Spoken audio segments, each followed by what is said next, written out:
Janela da Paulista hoje recebe com muita alegria a doutora June Meles Megre e ela vai falar hoje sobre transtorno alimentar ou transtornos alimentares. Vou falar mais de transtorno de compulsão alimentar. Compulsão. Compulsão alimentar. Qual que é a diferença? Nós temos vários transtornos alimentares. Nós temos a anorexia nervosa, a bulimia, e esse é o transtorno de compulsão alimentar. E eu estou trazendo esse daqui especificamente porque me lembra um pouquinho uma história que meu pai contava, né?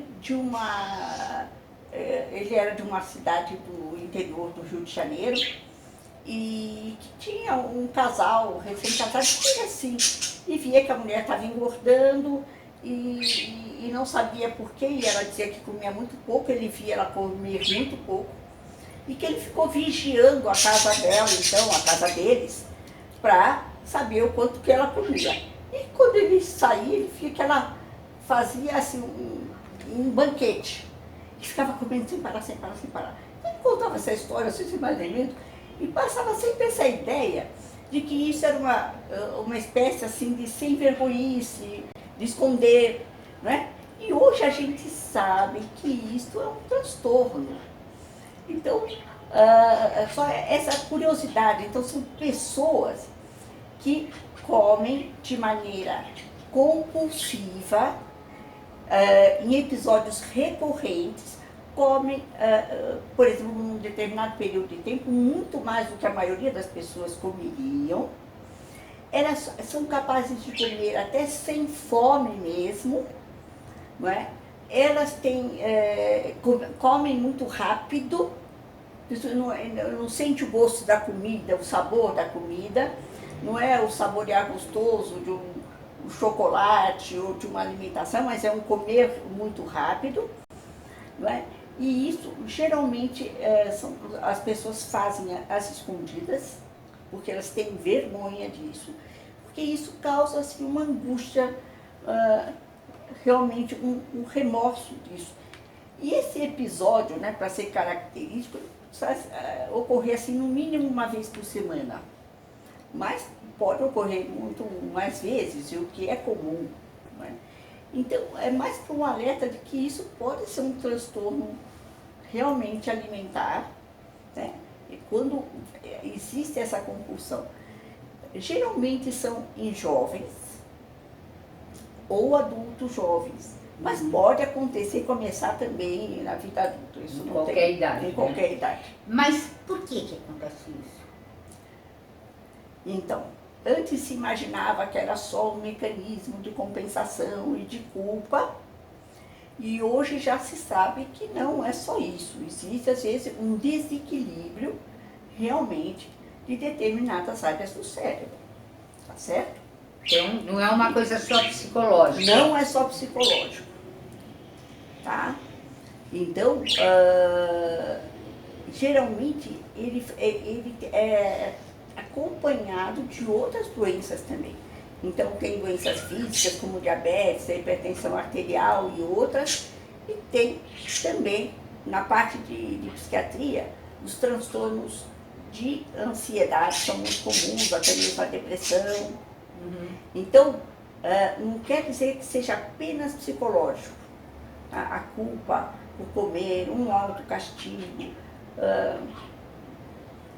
longe de ser só isso, ok? É realmente um desequilíbrio do nosso sistema nervoso central, de algumas áreas do nosso sistema nervoso central. Então, hoje em dia, o que sempre a abordagem deles foi sempre muito na questão da psicoterapia. Hoje em dia a gente já sabe que a abordagem deve ser psicoterápica também, mas geralmente a psicoterapia é cognitiva comportamental, que vai direto no comportamento da pessoa e ensinar outras maneiras de se comportar, né? Nós brincávamos agora, então, se você vai avançar nos doces, não tem os doces em casa, não é? Porque senão você avança mesmo. Então, mais esse tipo de terapia, hoje em dia a gente não fica procurando o que você está compensando com essa compulsão alimentar. E a gente sabe que o tratamento ainda passa por uma organização nutricional. Que o próprio fato de como você está tendo sua dieta pode afetar também o seu apetite. Então você precisa ser reeducado nutricionalmente. Porque alguns alimentos, se eu comer, vão me dar muito mais apetite, etc. Então, essa orientação alimentar, né, feita por um nutricionista, por um nutrólogo, é muito importante. E hoje em dia nós temos alguns medicamentos, e por isso que eu trago também, porque assim, são até medicamentos que ficaram famosos aí para o uso desse transtorno de compulsão alimentar. Um deles são os remédios para transtorno de déficit de atenção e hiperatividade. Que então são os remédios que são excitadores do sistema nervoso central e que podem controlar essa compulsão, né? Nós temos também, para você ver a complexidade do cérebro, né? Um remédio que era usado para alcoolismo, como era naltrexona, etc., hoje em dia, junto com o antidepressivo, é usado também para esse transtorno de compulsão alimentar. Anticonvulsivante, né, pode ser usado para diminuir essa compulsão alimentar. Pode funcionar muito bem nesse transtorno dessa compulsão alimentar. Então, esse tema basicamente é isso. Isabel, ele é um tema curtinho, mas eu acho que assim, é importante a gente lembrar que não só devemos procurar assim, as causas, né, os motivos no nosso inconsciente, mas sim pode ser um transtorno bioquímico que você tem, né? E que tem medicação. Mas, por exemplo, aí a questão do ovo e a galinha eterna.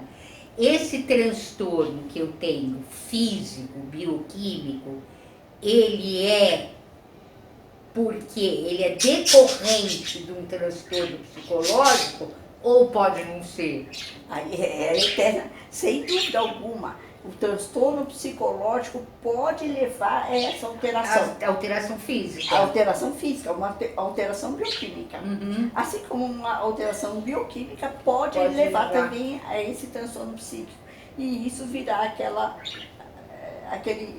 moto contínuo. Um moto contínuo, exatamente. E esse assim, mas é um dos transtornos que tem assim um bom desfecho, sabe? Tem um bom controle. E as pessoas realmente assim podem ficar bastante tranquilas a esse respeito, porque diferente da anorexia nervosa, diferente da bulimia, não é? Esse transtorno tem uma boa evolução. Que bom. Boa notícia. É uma boa notícia, né? Uma boa notícia nesse mundo dos transtornos alimentares que não é nada fácil.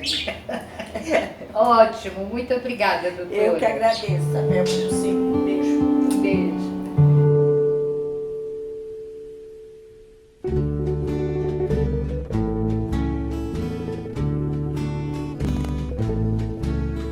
When I grow too old to dream, I'll have you to remember.